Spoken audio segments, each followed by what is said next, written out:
अस्सलाम वालेकुम स्टूडेंट्स। आज हमारा जो आईओटी का टॉपिक है उसके अंदर हम दो डिफरेंट टॉपिक्स कवर करेंगे। सबसे पहले हम IPv4 के बारे में पढ़ रहे हैं कि ये IPv4 क्या है, इंटरनेट प्रोटोकॉल वर्जन 4।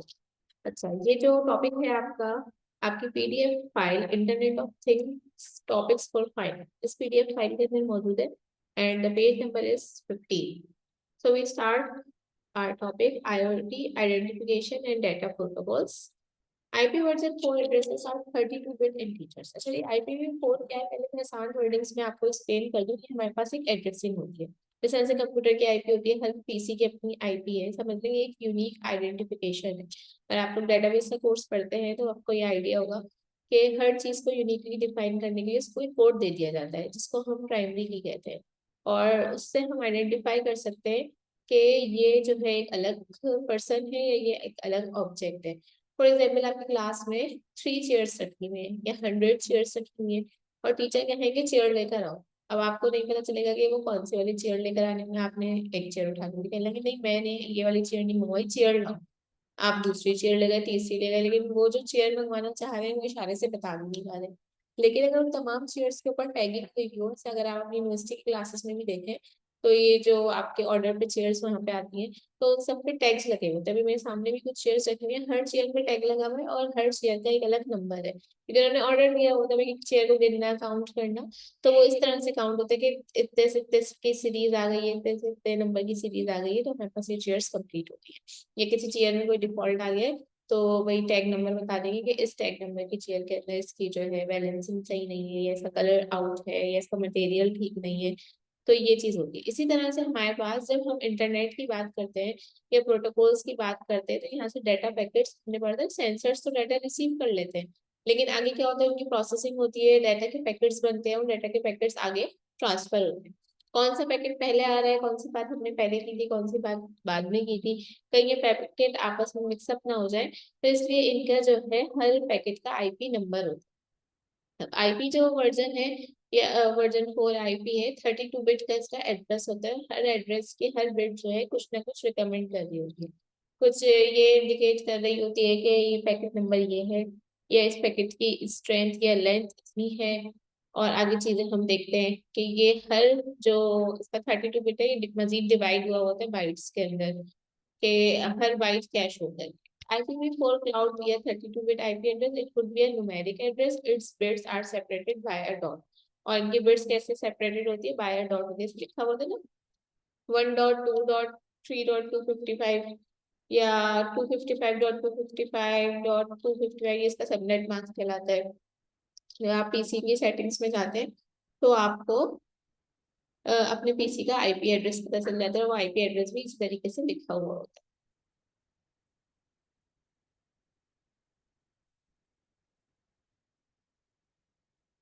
जैसे अगर आप अपने अभी C ड्राइव या D ड्राइव कहीं पे भी राइट क्लिक करें और प्रॉपर्टीज में जाएं, प्रॉपर्टीज में जाएंगे तो आपके सामने जो है डिफरेंट ऑप्शंस आएंगे और उसके अंदर आपके जो है इसकी IP भी लिखी हुई होगी। या इंटरनेट की सेटिंग्स वाले ऑप्शन में चले जाएं, वहां पे भी आपको इसकी IP लिखी हुई नजर आ रही हो।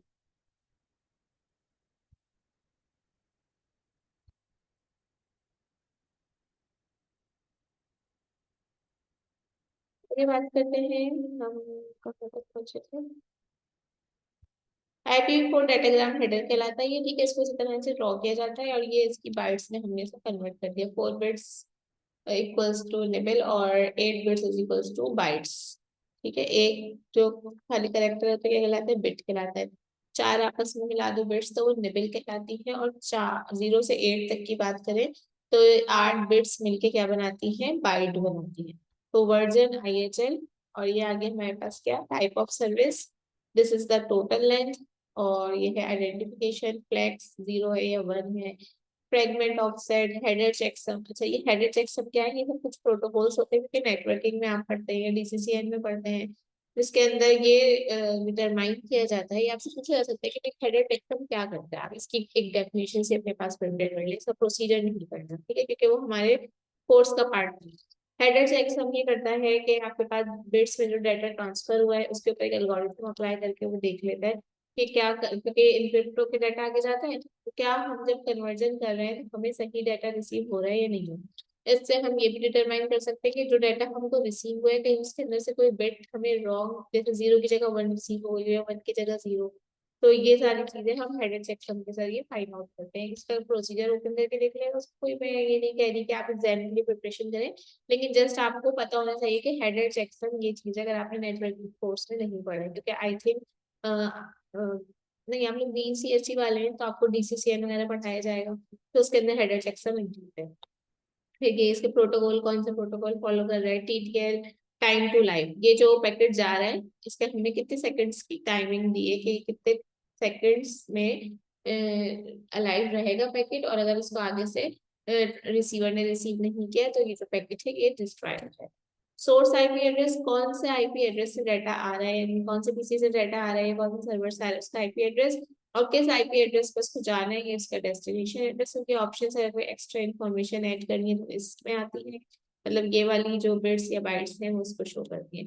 और ये पैडिंग, डाटा को आपको कितना पैडिंग करवाना है, तो समटाइम्स के आपको जैसे थोड़ा सा गैप दे दें, एक डाटा सेंड हो गया उसके बाद कुछ बिट्स या बाइट्स के बाद आप चाहते हैं कि दूसरा पैकेट सेंड। अच्छा, अब यहाँ पे एक फील्ड को अलग से इन्होंने एक्सप्लेन किया है। Version, the field indicates the version number of the IP packet so that the revised version can be distinguished from the previous version. Current IP version is 4, IPv6 भी है, IPv4 भी है। हम जिसकी बात कर रहे हैं यहाँ पे IPv4 की बात कर रहे हैं, तो ये इसका वर्जन आ गया। Internet header length IIHL। अच्छा, ये यहाँ पे किस कॉलम में है, ये रहा IHL। 4 बिट्स के डाटा से हम इसको रिकॉग्नाइज करवा रहे हैं। IHL will have a value of 5, इसकी अच्छा greatest value जो है वो 5 है। So if the value of IHL is more than 5, then the length of the option field can be easily calculated। अच्छा, इसकी वैल्यू 5 होने का मतलब क्या है, यहाँ पे जो बिट्स ऑन होंगी 1 0, जैसे सब आप 4 बिट्स है ना, 0 0 0 ऐसे कर दिया आपने, उसके अंदर से आप एक बिट ऑन करें, 5 बनाने के लिए जो 2 बिट्स ऑन होंगी 4 फिर पावर 2 4 और 1, तो इस तरह से यहाँ पे 5 हो जाएगी। Type of service, this field specifies the priority of the packets based on delay throughout reliability and cost requirement. 3 bits are assigned for priority level and 4 bits for specific requirements, delay, throughput, reliability and cost। अभी हमने कोई इसकी solve example भी देखते हैं तो आपको बहुत आसानी से समझ में आएगा। फिर हो सकता है मुझे सब न्यूमेरिकल ऐड करना हो पेपर में तो मैं कर दूँ, आपको बता दूंगी। टाइप्स ऑफ सर्विस के पास आप पहले वापस जाते हैं, ये रहा 8 बिट्स हैं इसके पास, तो क्या बोल रहे हैं 8 में से जो 4 बिट है वो रिकमेंड करेंगे कि प्रायोरिटी लेवल क्या है, और बाकी की जो 4 बिट्स हैं वो एक एक करके क्या चीज रिकमेंड कर रही है,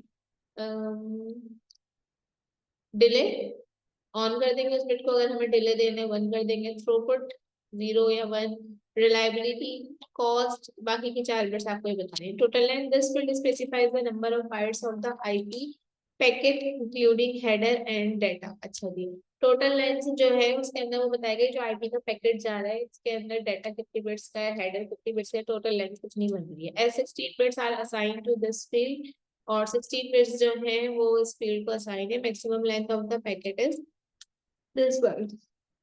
अब आपका जो डाटा है वो इससे कम भी हो सकता है, इससे ज्यादा भी हो सकता है, ज्यादा भी हो सकता है। 16 मिनट्स के अंदर ही आपको उसको कम्युनिकेट करना है, और उसकी जो फील्ड है उसके वो जो है हेडर ही बताएगा। हेडर समझ लो एक उसका वो होगा आईडी या यूनिक आईडी होगी, हर पैकेट का डाटा अलग अलग होगा, हेडर अलग अलग होगा, और डाटा कभी सेम भी हो सकता है। जैसे कि फॉर एग्जाम्पल 2 स्टूडेंट है, उनकी डेट ऑफ बर्थ 17 जुलाई है और वही डाटा जा रहा है, तो हेडर आपने चेंज किया होगा तो उससे पता चल जाएगा कि अलग अलग information.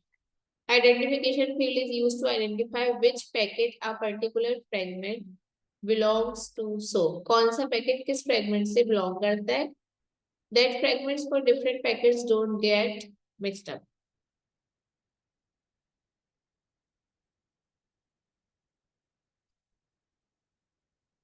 This one is fragment offset. Total length कर लिया हमने। Identification field is used to identify which packet a particular, कर लिया flags. द फ्लैग फील्ड है 3 बिट्स, 3 बिट्स का फ्लैग का हमें पोर्शन दिया गया था, उसके अंदर 0 0 0 तीनों 0 कर दिया आपने। और इसके अंदर से नंबर 1 बिट है वो अनयूज बिट है, नंबर 2 है डोंट फ्रेगमेंट बिट, और नंबर 3 है मोर फ्रेगमेंट। जैसे अगर आपको ज्यादा फ्रेगमेंट्स चाहिए तो आपने 3 वाली बिट को ऑन करनी है, मतलब उसको 1 और बाकी 2 0, राइट, 0 0 1। और नंबर 2 के अंदर जो है डोंट फ्रेगमेंट बिट है तो उसको ऐसे कर दें। फ्रेगमेंट्स नहीं इंक्लूड तो आप 0 1 0 ऐसे बना दें। Time to leave the field is used to indicate the amount of time in seconds a packet is allowed to remain in the network. तो टाइम टू लिव क्या है, आपका जो पैकेट है वो कितने सेकंड्स तक नेटवर्क में रहेगा। अगर उसको रिसीव कोई पाथ नहीं मिलता आगे फॉलो करने के लिए, तो वो पैकेट जो है वो डिस्ट्रॉय हो जाएगा। This field specifies the protocol that is to receive the IP data at the destination host. Destination host के पास जब आईपी डाटा पहुंचा है तो उसको वहां पे कौन सा प्रोटोकॉल फॉलो होता हुआ मिल रहा है, यहाँ पे उस प्रोटोकॉल को इंडिकेट करें। हेडर चेक मैंने बताया है कि पैकेट की इंटीग्रिटी को या चेक करता है कि किस हद तक ये सही डाटा हमको रिसीव हुआ है। चेक सब का मेथड लगाते हैं इससे by the source and it is sent along with the frame header to the next router. Source IP address and destination IP address, these two fields contain the IP addresses of the source and destination host respectively. कौन सा source पे data है उसका IP address और कौन सा source पे data जा रहा है उसका IP address. Option fields are rarely used to include special features such as a security level, the route to be taken timestamp at each router. It is used in RSVP. अच्छा, ये हमने IPv4 का पढ़ा था। अब IPv6 के बारे में। IPv6 के अंदर कुछ चीजें ऐड है, बाकी वही है। अब यहाँ पे दोबारा देख लेते हैं। Also known as internet protocol next generation IPing. It recommends more future to meet the global requirement of growing internet. IPv4 जो है ना, जब तक वो जो पुराना सिस्टम का नेटवर्क है या जो अभी करंटली नेटवर्क है, इसमें internet of things, cloud computing, ये सब चीजें हम इंक्लूड नहीं कर रहे, तो IPv4 पे इम्प्लीमेंट हो रहा है। लेकिन अगर हम बहुत हाई क्लास इंटरनेट की बात करें जिसके अंदर बहुत सारी IoT डिवाइसेस या क्लाउड या फॉग पे काम हो रहा है और बहुत एडवांस वर्जन में काम हो रहा है, बहुत ज्यादा नेटवर्किंग स्पीड, ये सारी चीजें इंक्लूड है, तो हम IPv6 की तरफ जाएंगे ग्लोबल रिक्वायरमेंट को पूरा। To allocate a sufficient number of network addresses, जब हमारे नेटवर्क एड्रेसेस बढ़ जाएंगे तो हमें उसकी रेंज बढ़ानी पड़ेगी, तो इसलिए इसको IPv6 किया गया है नेटवर्क के, ताकि हमें ज्यादा रेंज मिल सके। To allocate a sufficient number of network address, IPv6 allows 128 bits of IP address separated into 8 sections of 2 bytes each. उसके अंदर क्या कह रहे हैं, IPv6 अलाउ करता है 120 बिट्स का IP एड्रेस। अच्छा, और वहां पे कितने बिट्स का IP एड्रेस था हमारे पास?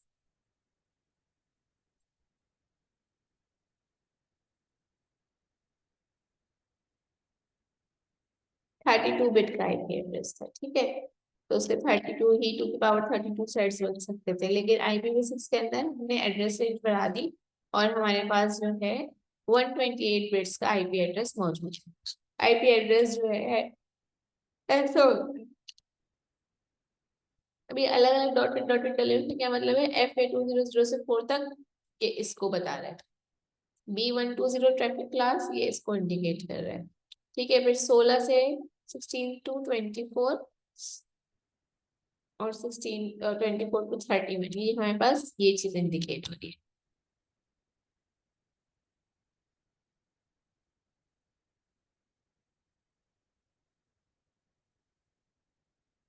अच्छा जी, and separated into 8 sections of 2 bytes each. 128 bits के ये क्या करता है, 8 सेक्शन बनाता है और हर सेक्शन में 2 बाइट्स होती है। क्या ऐसा है, 1 बाइट, 2 बाइट, 3 4 5 6 7 8, यस, 8 सेक्शंस बन गए और 2 bytes. Unlike IPv4 where the address is represented as dotted decimal notation, अच्छा जी, उसके अंदर डॉटेड डेसिमल नोटेशन लगती है। IPv4 का कहीं एड्रेस लिखा हुआ हो तो 1.2.255.255, ये क्या है, IPv4। लेकिन अगर एड्रेस इस तरह से लिखा है, बीच में कॉलन का साइन है, This it means it is IPv6.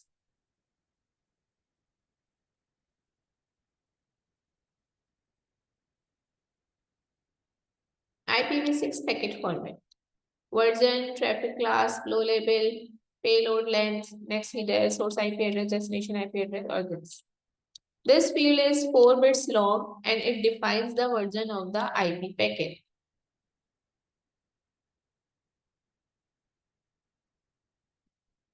Version field है ये देखिए. The value of it for IPv4, IPv6 is 6. तो वर्जन बताना है जिसकी वैल्यू 6 कैसे बनी है. यहाँ पे 4 डिजिट्स हैं, 0 0 0 0. इसको 4 बनाने के लिए एक 2 वाली बिट का जो है इसको ऑन करेंगे, डिजिट को ऑन करेंगे, और एक जिस बिट का आंसर 4 बन रहा है उसको ऑन कर देंगे. तो 4 और 2 कितना हो गया, 6. तो ये होता है 8421. या 4 बिट्स होते हैं, क्या कहलाते हैं, 8421. इसका मतलब है जब हम इसको बाइनरी में कन्वर्ट करेंगे तो 0 1 0,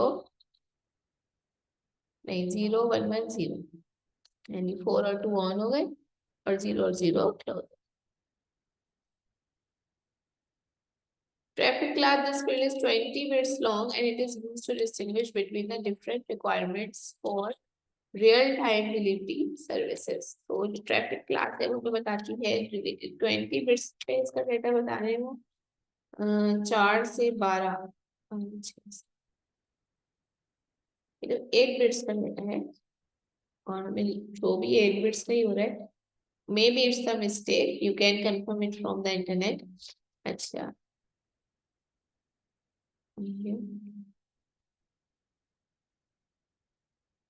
रियल टाइम डिलीवरी सर्विस की रिक्वायरमेंट्स को इंडिकेट करता है. Flow level, this field is 20 bits long and it is used to allow the source and destination nodes.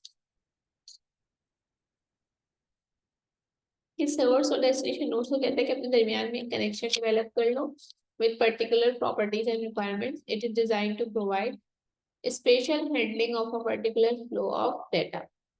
ये कैसे डिजाइन किया गया है कि special handling of a particular flow of data को स्पेशली इसको हैंडल कर सके. Payload length, it is of 2 bytes length and signifies the number of bytes that follow the 40 byte space header.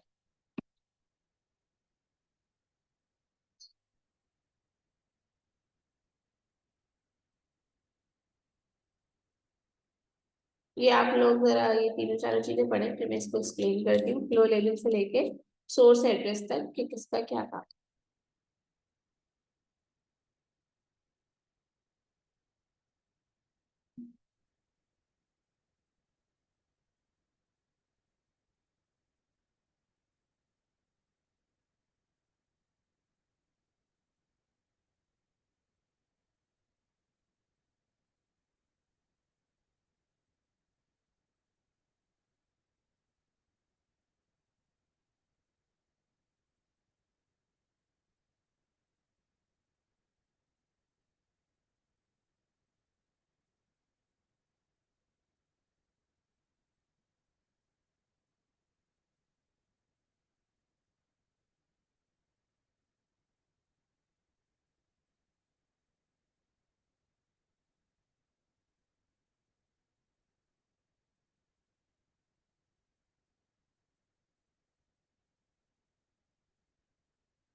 कर लिया आप लोगों ने?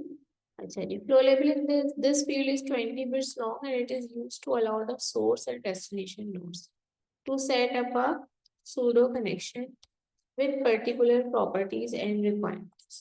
It is designed to provide spatial handling of a particular flow of data. ये field जो है 20 bit long है और it is use to allow the source and destination nodes. ये क्या करती है, सोर्स और डेस्टिनेशन नोड को अलाउ करती है कि वो एक पर्टिकुलर प्रॉपर्टीज और रिक्वायरमेंट के जरिए जो है अपना एक कनेक्शन डेवलप कर ले। हमने पहले भी कुछ वीडियो पहले पढ़ा था। Payload length, it is of 2 bytes length and signifies the number of bytes that follow the 40 bytes base header. ये 2 बाइट का लेंथ है, 2 बाइट की लेंथ है इस पेलोड लेंथ की। Signifies the number of bytes that follow the 40 bytes base header. It is the length of the IP datagram including the base header.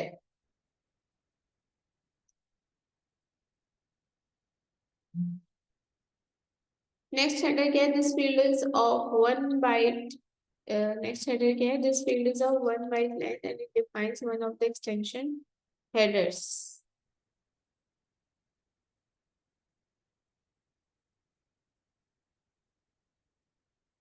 Hope limit. This field contains 1 byte and it signifies the maximum number of hopes a packet can travel. अच्छा, hope limit क्या बताती है कि आपका जो एक packet है उसका एनर्जी लेवल कितना है, कि वो कितने होप्स, होप्स कहते हैं एक पॉइंट से दूसरे पॉइंट पे जंप करना या एक नोड से दूसरे नोड पे जंप करना। तो आपका जो पैकेट है वो कितने नोड्स पे जंप कर सकता है, एक नोड से वो कितने नोड तक का सफर तय कर सकता है। The time to live field in the IPv4 header did the same task। जो टाइम टू लिव की फील्ड TTL वो भी हमें यही बताती है, वो हमें टाइम बता रही होती है और ये हमें होप्स काउंट करके बता रहे होते हैं कितने होप्स तक ये ट्रेवल कर सकते हैं। Except that in IPv4 it was counted in time. IPv4 के अंदर हमें टाइम बता रहा होता है and IPv6 it counted in number of routers. ये हमें राउटर्स बता रहा होता है कि एक राउटर जो भी एक बिल्डिंग है उसके अंदर डिफरेंट पूरा इंटरनेट का सिस्टम है, तो क्या है डिफरेंट राउटर्स लगे हुए हैं, हर बिल्डिंग का अलग राउटर है या हर फ्लोर का अलग राउटर है जहाँ पे वो आपका इंटरनेट एक्सेस कर रहे हैं। तो आप जो एक पैकेट है वो कितने राउटर्स के ऊपर ट्रांसफर हो सकता है या जा सकता है, ठीक है। अब क्या होता है इसके दरमियान में भी हम ब्रिजेस लगाते हैं और इस तरह की इंटरनेट डिवाइसेस जो क्या करती हैं, हमारा जो पैकेट है उसको समझ लें रिचार्ज करती हैं या उसको पावर देती हैं और उसको मजीद जो है आगे ट्रांसफर करवाने में उसकी है। Source address, it is 16 bytes long and contains the IP address machine to the network interface.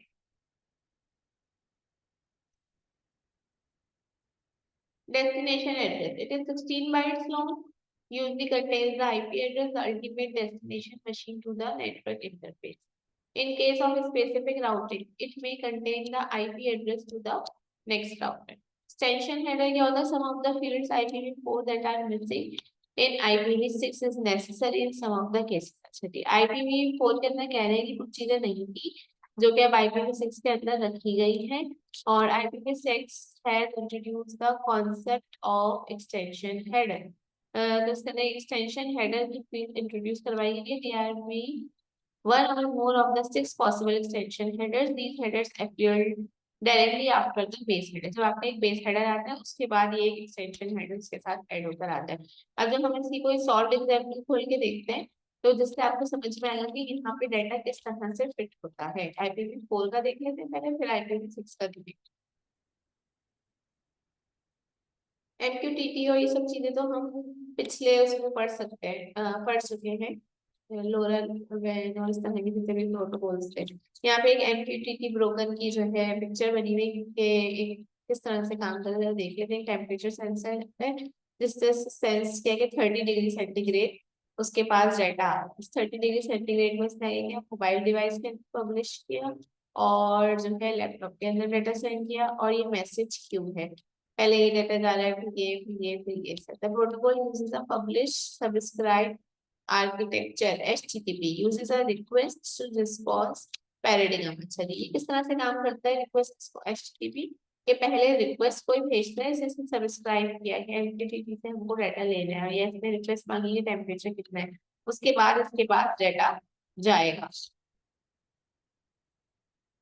अच्छा जी, पब्लिश या सब्सक्राइब इवेंट ड्रिवन होता है और it enables messages to push to client, और ये क्या करते हैं, मैसेजेस को क्लाइंट की तरफ पुश करता है। The central communication point is the MQTT broker. जो हमारा सेंट्रल कम्युनिकेशन पॉइंट जो है वो एमक्यूटीटी ब्रोकर है, which is in charge of dispatching all messages between the Sanders and the rightful receiver. Each client that publishes a message to the broker includes a topic into the message. The topic is the routing information for the brokers. Routing information होती है broker के पास कि कौन से root से होता हुआ data के पास जाएगा।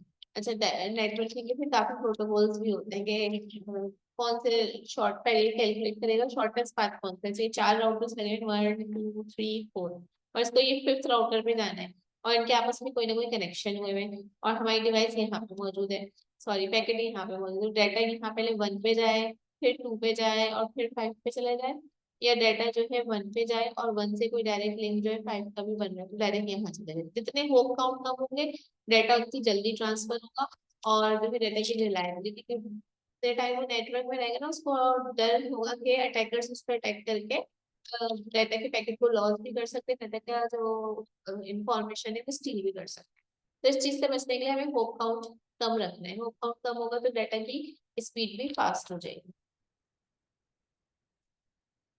फेसबुक मैसेंजर जो है हमारे पास वो एमक्यूटीटी प्रोटोकॉल यूज करता है ऑनलाइन चैट के लिए। अमेजोन वेब सर्विसेज जो है उसे Amazon IoT with MQTT, Microsoft azure IoT, ये सब बता रहे हैं एमक्यूटीटी कहाँ कहाँ यूज हो रहा है। Everything IoT platform use MQTT as M to M protocol. बस एमक्यूटीटी तक रखिएगा, ठीक है। अब ये वाला क्वेश्चन आपसे किस तरह से पूछा जा सकता है, कि मैं यहाँ नोट पैड पे लिख ली हूँ। और लिखने से पहले हम क्या करते हैं, पहले जरा नेट पे IPv4 की कोई सॉल्व एग्जांपल देखें।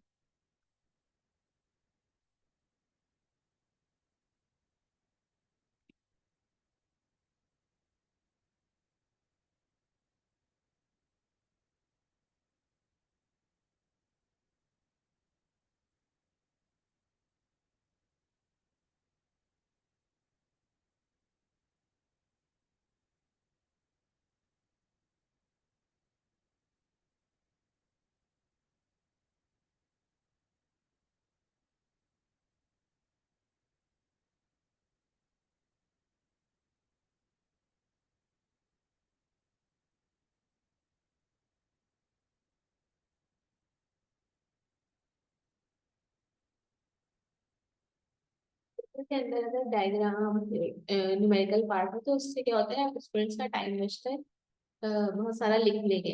दूसरी बात, उनको रट्टा नहीं मारना पड़ता, अगर वो एक क्वेश्चन प्रैक्टिस करेंगे तो 2 4 क्वेश्चन हो जाते हैं। अब देखिए हमने पढ़ा था IPv4 के अंदर डॉटेड की प्रेजेंटेशन होती है, डॉटेड की प्रेजेंटेशन में किसी सिस्टम के IP लिखी हुई है 192.168.0.1, और ये जो है हर डिवाइस का यूनिक एड्रेस हम इससे निकाल सकते हैं। फिर कुछ क्लासेस होती है, क्लास ABCDE, ये हम डिटेल में नहीं जा रहे, ठीक है।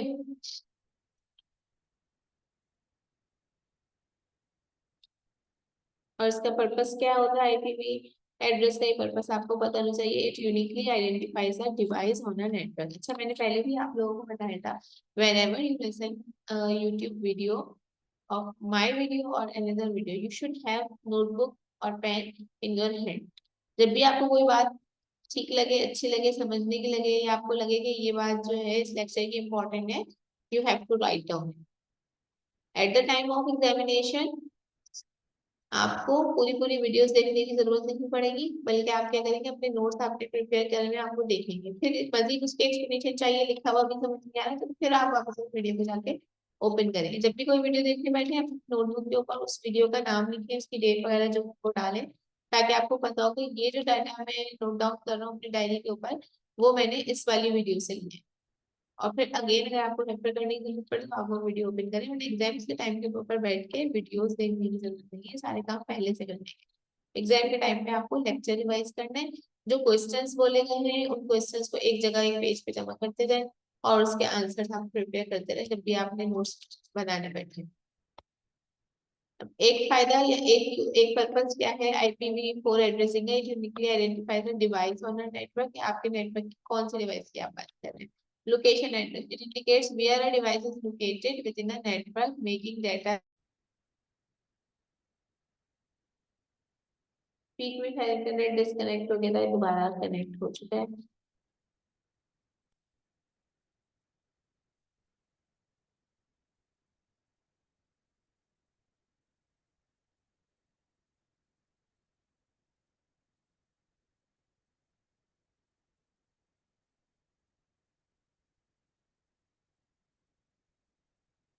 ये अंडरस्टैंडिंग ऑफ IPv4 है। ये जो आपके पास आ रहा था ना कि इतनी बिट्स ऊपर चार्ट बना होता लिखा हुआ 0 से 4 बिट्स, 4 से 8 बिट्स, 8 से 12 बिट्स, तो वही सारी बिट्स, यानी कि यहाँ पे लिखा हुआ है 104। इस 104 को हम जो है जो 8 बाइट का डाटा है इसके अंदर हमने इसको कन्वर्ट किया ये सब चीजों को कन्वर्ट कर, और इस तरह से नंबर बन गया 128 की होती है हाईएस्ट बिट, और इसके अंदर एक और 1 वाली बिट ऑन कर दी तो कितना हो गया ये 129। An IPv4 address consists of 32-bit binary digit group into 4 sections of known as octets or bytes। 4 sections बने हुए होते हैं, जो 8 का होता है उसको octets और bytes में हुए होते हैं divide. Each octet has 8 bits and these bits can be represented only in 0 or 1। Her octet के अंदर जो है हमारे पास 8 bits से 185 है, इसको हम 8 bits से रिप्रेजेंट करते हैं, ठीक है। और ये 0 से लेके 25 तक के नंबर 8 बिट्स में हम रिप्रेजेंट कर सकते हैं। और इसके कहलाएंगे ये 4 octets, 1 2 3 4। Binary representation IPv4 is basically converted into binary form by computer, although these are usually seen in decimal form for human readability. In binary is, अच्छा जी, ये है 185 ऑक्टेट, इसको हमने कन्वर्ट कर दिया इसके अंदर। अगर किसी को ये याद नहीं है तो मैं इसको रिमाइंड करवा दूं। मेरे पास बिट्स होती है 2 की पावर से, 2 की पावर 0 इक्वल्स टू 1, 2 की पावर 1 2, 2 की पावर 2 4, इस तरह करते करते यहाँ तक जो नंबर हमारे पास बनते हैं वो 128 बनते हैं। अब हमें जो भी डेसिमल नंबर बनाना होता है उतने नंबर की बिट्स को ऑन कर देते हैं तो हमारे पास वही नंबर बन जाता है। जैसे यहाँ बनाना था 185, तो ये होता है, ये वाला नंबर बनता है 128, 128 हो गया। फिर ये वाला जो नंबर बनता है 64 होता है, तो 128 प्लस 64 प्लस 32, और ये होता है हमारे पास 16, और ये होता है हमारे पास 1। इन सबको हमने आपस में ऐड किया तो हमारे पास 185 का एक बाइट बन गया एड्रेस फॉर्म। 107 ऑक्टेट है, इसके पीछे हिसाब से रैंडमली नंबर्स को ओपन करें। फिर 80 बनाना है तो यहाँ पे नंबर्स को ऑन कर दिया है, ये सब 1 byte is equals to 8 bit.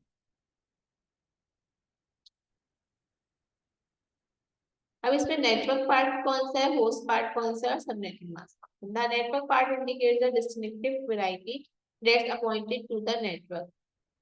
Host part जो है this part of the IPv4 address is assigned to every host. ये इतनी बिट्स जो होती है ना हमारी, ये तो हमारे पास नेटवर्क पार्ट्स कहलाती है, यहाँ से लेके यहाँ तक यानी 2 ऑक्टेट्स।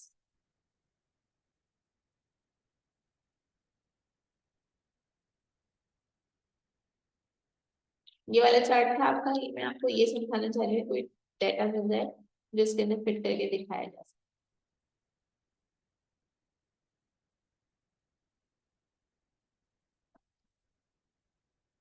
इस लिंक में से आपने क्या क्या पढ़ना है, ये लिंक भी मैं आपको शेयर कर देती हूँ।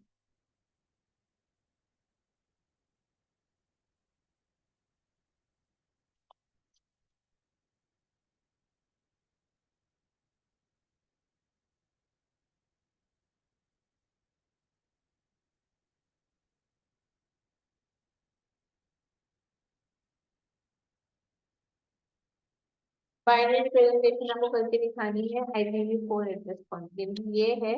इसको आप बाइनरी से कैसे बनाएंगे, 185 का बाइनरी कैसे होगा, क्या होगा 107 के, और उसको ऐसे एक लाइन पे लिखना होगा इस तरह, ठीक है। कोई भी मैं डेसिमल नंबर दे दूंगी, binary representation of IPv4।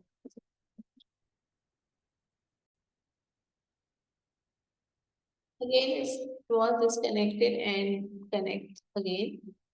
So we are where we are. Here we are. जी, मैं यहाँ से बताई थी कि इसकी आपने क्या क्या प्रिपरेशन करनी है। तो इसको कन्वर्ट करना है और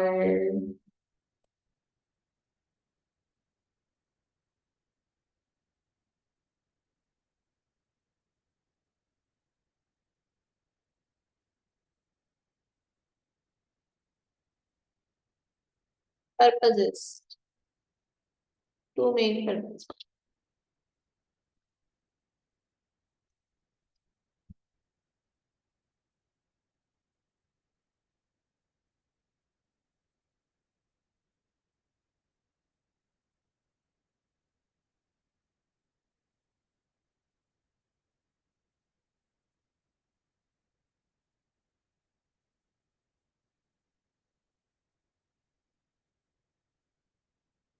ये हो गया इसका। ठीक है, न्यूमेरिकल सिस्टम देख लेते हैं क्या बता रहे हैं।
एक सर्च कर लेते हैं, अगर मुझको मिल गया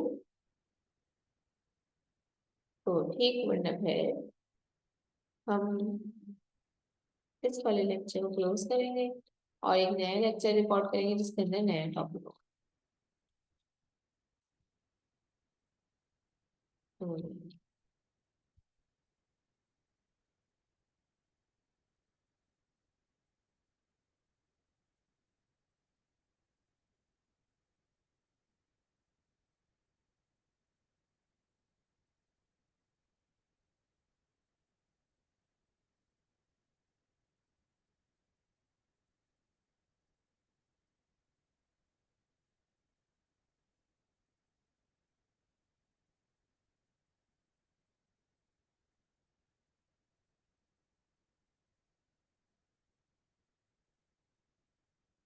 तो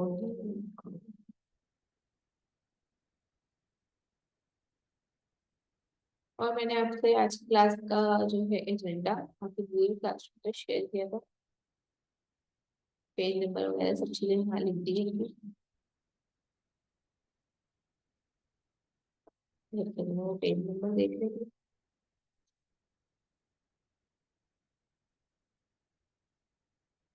ये बात करेंगे। 36।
सेल्फ था वो यहाँ तक कंप्लीट हो जाता है, जिसके अंदर हमने जो चीजें पढ़ी उसके हवाले से पहले हमें क्वेश्चन से हमें एक लिंक भी पढ़ाया था, उस लिंक से हमने ये दो क्वेश्चन निकाले, ठीक है।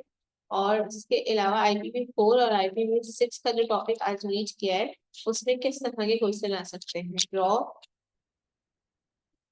IP datagram protocol for IPv4 and explain its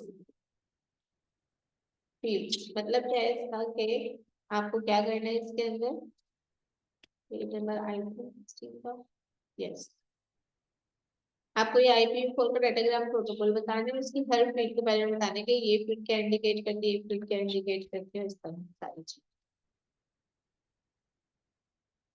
और ये आपको याद ही करना पड़ेगा, आप अपनी मर्जी से नहीं, मतलब थोड़ी बहुत वर्डिंग चेंज कर सकते हैं लेकिन आपकी बातें बिल्कुल करेक्ट होनी चाहिए। कौन कितने बिट का डाटा लेता है, कौन कितने बाइट्स का डाटा लेता है, वर्डिंग से क्या मुराद है, ठीक है। IPv4 और IPv6 का डिफरेंस दो तीन लाइन में कोई होगा, ज्यादा नहीं होगा, वो भी आप डिटरमाइन करके रखें, फाइंड आउट करके रखें, ताकि eight the time of examination आपको सिर्फ रिवाइज करना हो या याद करना हो, आपको नोट्स ना बनाने पड़े इस time.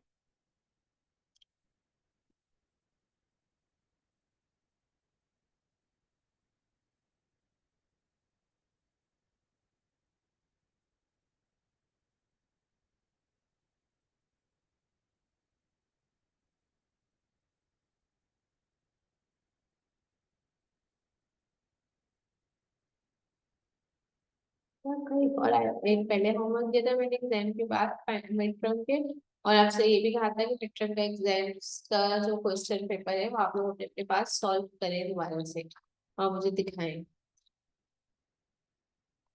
Okay, so now I am ending the lecture. In this week, I will provide you two lectures. You have to listen this in almost 2 days and work about homework. Allah Hafiz class.